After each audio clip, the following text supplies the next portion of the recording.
Assalamualaikum dan salam sejahtera. Sudah menjadi kebiasaan di dalam hidup kita, ada ketika kita merasa sangat bersemangat dan bermotivasi di dalam diri, dan ada ketikanya juga kita merasa diri kita lemau dan juga tidak bersemangat, dan akhirnya membuatkan diri kita terlupa untuk berusaha mencapai impian yang kita impikan. Jadi, pernah atau tidak anda mengalami situasi di mana kita tiba-tiba hilang motivasi di dalam diri, dan akhirnya lama kelamaan semangat pun semakin hari semakin pudar, dan motivasi serta semangat yang positif di dalam diri kita semakin berkurang. Berikut adalah cara-cara yang anda boleh lakukan apabila merasa kehilangan semangat atau motivasi di dalam diri kita.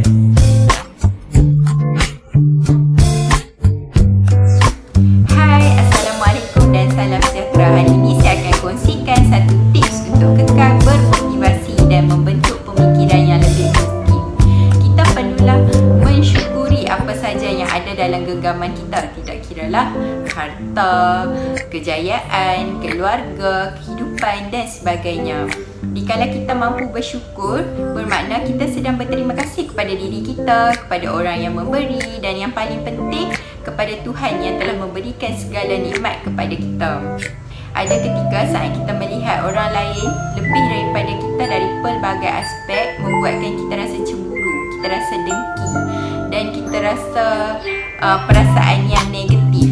Namun kita perlu ingat kembali, saat kita bersyukur atas segala nikmat yang kita punya, Allah akan menambahkan lagi nikmat.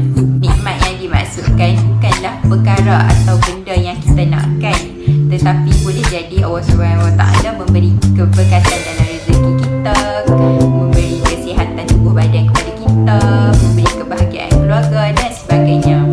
Saya memetik kata-kata Imam Hasan Al-Basri itu, aku tahu rezekiku tidak mungkin tertukar dengan rezeki orang lain, kerana itu hatiku tenang.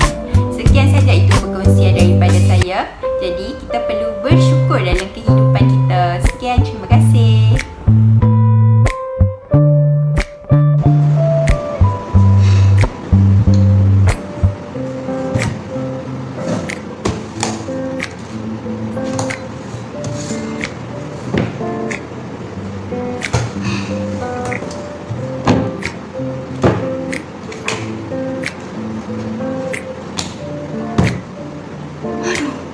Malasnya saya.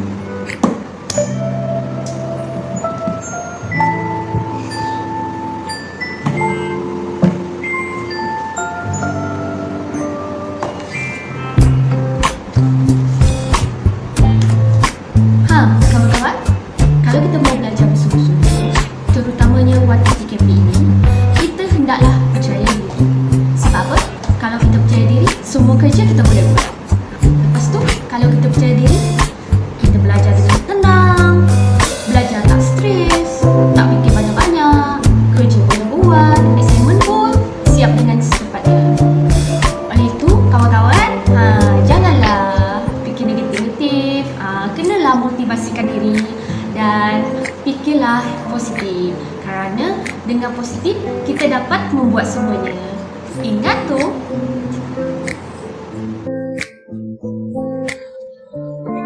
Antara tips-tips untuk kekal positif adalah sentiasa bergaul dengan orang-orang yang positif.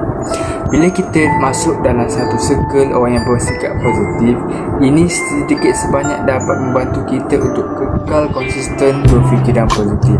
Sebagai contoh, kita dapat tengok cara orang berfikir, cara orang bergaul dan cara orang bercakap. Bila kita berada dalam kelompok ini, automatik diri kita akan terbiasa dan terdidik untuk terus kekal positif. Mungkin efeknya tidak dapat kita rasa, akan tetapi berkawan dengan orang yang mempunyai fikiran yang positif secara langsung dapat mengubah kita daripada yang lebih buruk kepada yang lebih baik. Jika seseorang mempunyai rakan yang baik, secara tidak langsung rakan tersebut dapat mengingatkan kita untuk sentiasa berbuat baik.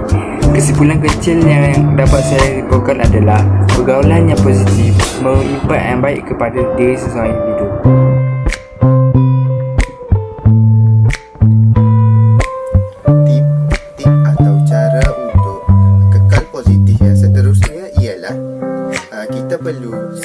kita mengaktifkan diri dengan melakukan perkara yang baik dan bermanfaat. Aktifkan diri sangat penting dalam memastikan emosi seseorang terkawal. Apabila emosi dalam keadaan terkawal, ia mampu membantu seseorang untuk kekal tenang dan tidak mudah cenderung ke arah melakukan perkara yang negatif.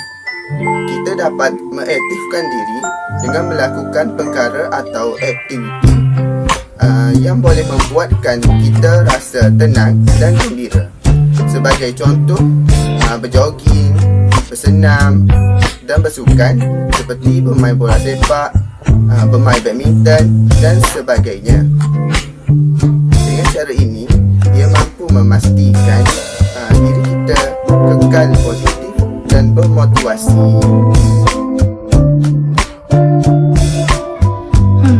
Penatlah macam ni. Pernah kan kita merungut sedemikian? Kadang marahkan cuaca yang panas dan hujan, marahkan anjing yang menyalak, marahkan jiran yang bising dan pelbagai lagi. Pernah kan kita dengar perkataan itu merupakan satu doa? Jadi, cakaplah yang baik-baik. Pilih perkataan yang tidak menyinggung hati sesiapa. Percakapan yang baik akan menggambarkan ketinggian kita dalam berbudi bahasa.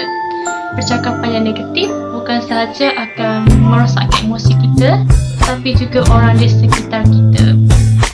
Percakapan harian kita kena jaga untuk kekal konsisten berfikiran positif. Bila kita berada dalam komuniti, bercakap sesuatu yang baik dan dapat membantu membina sekeliling kita. Bila kita amalkan ini, automatik aura positif akan kekal dan bertambah dalam diri. Sekian perkongsian daripada kami mengenai tips kekal positif dan bermotivasi di dalam diri. Oleh itu, sentiasa fikir perkara atau ayat-ayat membina dan memberi semangat di dalam diri kita. Oleh itu, secara tidak langsung akan termotivasikan diri kita serta orang di sekeliling diri kita. Sekian, terima kasih.